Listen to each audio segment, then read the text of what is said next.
ఈ వీడియో మీకు నచ్చితే ఇలాంటి సినిమాటిక్ కథలు ఇంకా కావాలంటే నా ఛానల్ని సబ్స్క్రైబ్ చేయండి.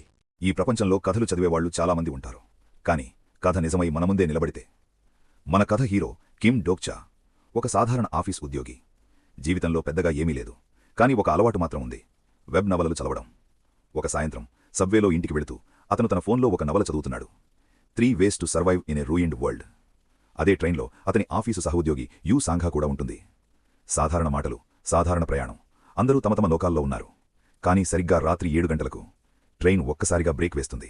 మెటల్ గుచ్చుకున్నట్టు ఓ పెద్ద శబ్దం. మొత్తం కార్ ఊగిపోతుంది. లైట్లు ఆఫ్. చీకట్లో పిల్లల ఏడుపు, పెద్దల అరుపులు, ఫోన్ లైట్ల వెలుతురులో భయపడిన ముఖాలు మాత్రమే కనిపిస్తాయి. అప్పుడే స్పీకర్లో ఒక వింత యాంత్రిక స్వరం వినిపిస్తుంది: ప్లానటరీ సిస్టమ్ 8612 ఫ్రీ సర్వీస్ ముగిసింది. మెయిన్ సినారియో ప్రారంభమైంది. ఆ మాటలు ముగిసిన వెంటనే తలుపులు హిస్ అనే శబ్దంతో తెరుచుకుంటాయి. లోపలికి అడుగు పెడుతుంది ఓ చిన్న జీవి. చిన్న శరీరం, పెద్ద కళ్ళు, కళ్లల్లో పిచ్చి ఆనందం. అది డోకైబీ బీహింగ్. వింతగా నవ్వుతూ అంటుంది: మీరు ఇప్పటివరకు జీవితాన్ని ఫ్రీగా అనుభవించారు. ఇప్పుడు పెయిడ్ సర్వీస్ మొదలైంది. అప్పుడే ఆకాశంలో హోలోగ్రామ్ స్క్రీన్ కనిపిస్తుంది. Main scenario number 1. ఈ కార్లో ఉన్న ప్రతి ఒక్కరూ ఒక జీవిని చంపాలి, లేదంటే మొత్తం కార్ ఎరేజ్. మొదట ఎవరూ నమ్మరు.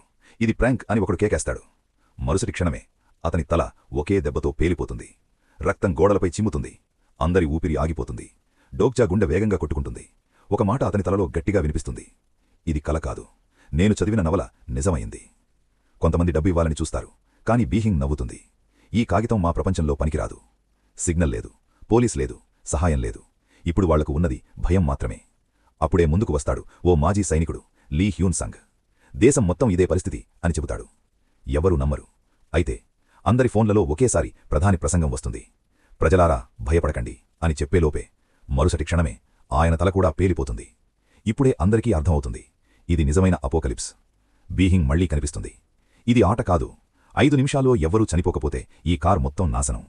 అదే సమయంలో స్క్రీన్లో మరో దృశ్యం చూపిస్తుంది: ఒక స్కూల్ క్లాస్ రూమ్. టైమర్ 0 అవుతుంది. అమ్మాయిల తలలు వరుసగా పేలిపోతాయి. చివరికి ఒక అమ్మాయి తన స్నేహితురాలిని చంపిన తర్వాతే బ్రతుకుతుంది.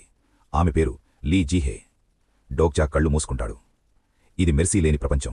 ఇక్కడ మంచి చెడు కాదు, బ్రతుకు చావు మాత్రమే. అప్పుడే డోక్చా తన మెయిల్ ఓపెన్ చేస్తాడు. అందులో ఆ నవల మొత్తం TXT ఫైల్గా వచ్చి ఉంటుంది. ఇప్పుడు అతనికి భవిష్యత్తు తెలుసు.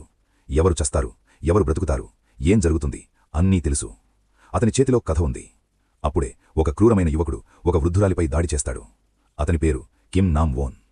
ఎవరో ఒకడు చనిపోవాలి అంటూ కత్తి ఎత్తుతాడు. యూ సాంఘా ఆపాలని లేస్తుంది. డోక్చా ఆమెను ఆపేస్తాడు. ఇది హీరో టైం కాదు అని. తర్వాత మెల్లగా ముందుకు వెళతాడు. ఒక చిన్న పిల్లవాడి దగ్గర ఉన్న పురుగుల నెట్ తీసుకుంటాడు. ఆ పిల్లవాడి పేరు లీ గిలియాంగ్. డోక్చా చుట్టూ ఉన్నవాళ్లకి స్పష్టంగా చెబుతాడు: రూల్ చదవండి. ఒక జీవిని చంపాలి అని ఉంది, మనిషినే చంపాలి అని లేదు. అందరూ షాక్. డోక్చా ఒక గడ్డి పురుగును నలిపేస్తాడు. అది first kill. System sound. Achievement unlocked. ఇప్పుడే జనాలు పురుగుల వెంట పడతారు. ఎవరికి వారు బ్రతకడానికి పరిగెడతారు. కాని కిమ్ నామ్ వూన్ మాత్రం ఆగడు. డోక్చాపై దాడి చేస్తాడు. కత్తి మెరుపు. డోక్చా తన స్కిల్తో అతని కదలికని ముందే చదువుతాడు. చివరి క్షణాల్లో పురుగుగుడ్లను నలిపేస్తాడు. కాయిన్స్ వర్షంలా పడతాయి. డోక్చా వాటిని తన శరీరంపై పెట్టుకుంటాడు. బలం పెరుగుతుంది, మనసులో ధైర్యం పెరుగుతుంది. టైమర్ 0.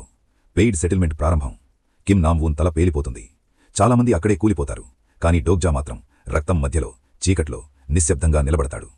అలా ఒక సాధారణ రీడర్ ఈ అపోకలిప్స్లో మొదటి అడుగు వేస్తాడు. కాని కథ ఇక్కడ ఆగదు. సబ్వే కార్ తలుపులు తెరుచుకున్నాక వాళ్లు బయట చూస్తారు. సియోల్ కూలిపోయింది. మంటల్లో కాలిపోతున్న రోడ్లు, పొగతో నిండిన ఆకాశం. ఇది ఒక కార్ సమస్య కాదు, ప్రపంచం ముగింపు. అప్పుడే ఆకాశంలో వింత నక్షత్రాల ఆకారాలు మెరుస్తాయి.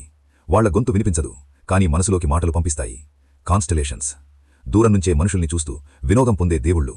స్పాన్సర్ సెలక్షన్ తెరుచుకుంటుంది. అందరూ ఒక్కో ఎంపిక చేస్తారు. యూ సాంఘా కూడా తన ఆప్షన్ల గురించి అడుగుతుంది. కాని డోక్చా ఏదీ ఎంచుకోడు. ఇప్పుడే దేవుడికి అమ్ముడుపోవడం అవసరం లేదు అని తనలో తనే అనుకుంటాడు. డోకైబీ నవ్వుతుంది. స్పాన్సర్ లేకుండా వెళ్లాలా? ఇంట్రెస్టింగ్. సర్వైవర్స్ మళ్లీ కారులో చేరుతారు. లీ హ్యూన్ సంగ్ తనని పరిచయం చేసుకుంటాడు. అతని కళ్లల్లో భయం ఉంది, కాని ధైర్యం కూడా ఉంది. డోక్చా తనలో అనుకుంటాడు: ఈ మనిషి భవిష్యత్తులో బలమైన ట్యాంక్ అవుతాడు. అతన్ని నా టీంలో ఉంచాలి. అప్పుడే పక్క క్యారేజ్ నుంచి బలమైన దెబ్బ. డోర్ మొత్తం వణికిపోతుంది. మరోసారి, ఇంకోసారి. అందరూ షాక్. డోక్చా ముఖం తెల్లబడిపోతుంది. ఇక్కడ ఉండకూడదు, ఇప్పుడే దిగాలి. అతనికి అర్థమవుతుంది: అవతల ఉన్నవాడు ఈ కథలో అసలైన హీరో, యూ జుంగ్ హ్యుక్. అందరూ ట్రైన్ నుంచి బయటికి పరిగెడతారు. ముందు కనిపిస్తుంది డంగ్హో బ్రిడ్జ్. ఆకాశంలో సినారియో విండో.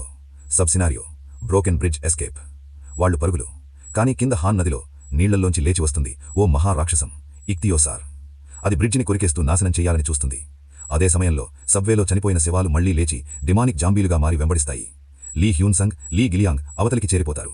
కాని డోగ్జా, యూ సాంఘా, హాన్ మయంహో మధ్యలోనే ఇరుక్కుపోతారు. బ్రిడ్జ్ విరిగిపోతుంది. అంతా అయిపోయిందనుకునే క్షణంలో ఆకాశం వెలుగుతుంది. లైట్తో తయారైన కొత్త వంతెన కనిపిస్తుంది. Even bridge. యూ సాంఘా చెబుతుంది, ఇది నా స్పాన్సర్ సహాయం. కాని రూల్ ఒక్కటే, సమసంఖ్యలోనే దాటాలి. ముగ్గురులో ఇద్దరే వెళ్లగలరు. ఆ క్షణంలో హాన్ మయంహో యూ సాంఘా చేతిని పట్టుకుని పరిగెడతాడు. డోగ్జా ఒంటరిగా మిగిలిపోతాడు. ఇప్పుడు అతనికి ఎదురుగా మళ్లీ లేచిన డిమానిక్ కిమ్ నామ్వోన్. బ్లాక్ ఈథర్తో దాడి. డోగ్జా విషం పాకుతున్న శరీరంతో పోరాడతాడు. అప్పుడే సిస్టమ్ నోటిఫికేషన్, స్కిల్ అన్లాక్డ్. డోగ్జా వెంటనే నామ్వోన్ స్కిల్ని కాపీ చేస్తాడు. తానే బ్లాకనింగ్ వాడి నామ్వోన్ని బ్రిడ్జ్ కిందకి తోసేస్తాడు. కాని నిజమైన భయం అప్పుడే మొదలవుతుంది. దూరం నుంచి డిమానిక్ గుంపుల్ని చీల్చుకుంటూ ఒక మనిషి నడుచుకుంటూ వస్తాడు. ఆ అడుగుల్లో దేవుడి బలం. డోగ్జా గుండె ఆగిపోతుంది. అతనే యూ జూంగ్ హ్యూక్. అతను వచ్చి డోగ్జా గొంతు పట్టుకుంటాడు. నువ్వు ఎలా బతికావు? డోగ్జా తన ఆమ్నిషియంట్ రీడర్స్ వ్యూ పాయింట్తో అతని ఆలోచనలు చదువుతాడు. ఒక్క అనుమానం వచ్చినా జూంగ్ హ్యూక్ అతన్ని చంపేస్తాడు. అందుకే డోగ్జా అంటాడు, నేను ప్రవక్తను, నాకు భవిష్యత్తు తెలుసు. Jung Hyuk సేజై వాడతాడు. కాని డోగ్జా ఫోర్త్ వాల్ అన్నీ బ్లాక్ చేస్తుంది. చివరికి జూంగ్ హ్యూక్ నమ్ముతాడు. డోగ్జాను ఈవెన్ బ్రిడ్జ్ మీద తీసుకెళ్తాడు. బ్రిడ్జ్ చివర జూంగ్ హ్యూక్ ఆగిపోతాడు. డోగ్జాను అంచున వేళ్లాడదీస్తూ అడుగుతాడు, నువ్వు నిజంగా ప్రవక్తవైతే నిన్ను వదిలేస్తే నన్ను వదిలేస్తావా? డోగ్జా ఒక్క క్షణం ఆలోచించి చెబుతాడు, అవును. జూంగ్ హ్యూక్ చిరునవ్వుతో చేతులు వదులుతాడు. డోగ్జా గాలిలో పడిపోతాడు. కింద హాన్ నది. మరుసటి క్షణమే సీ కమాండర్ ఇక్తియోసార్ నోరు తెరుస్తుంది. డోగ్జా దానిలో పడిపోతాడు. System message, sub scenario failed. డోగ్జా ఊపిరి ఆగిపోతుంది. కాని ఇది ముగింపు కాదు. ఇది నిజమైన కథ ప్రారంభం. ఇది హీరో కథ కాదు. ఇది ముందే తెలుసుకొని బ్రతికే రీడర్ కథ.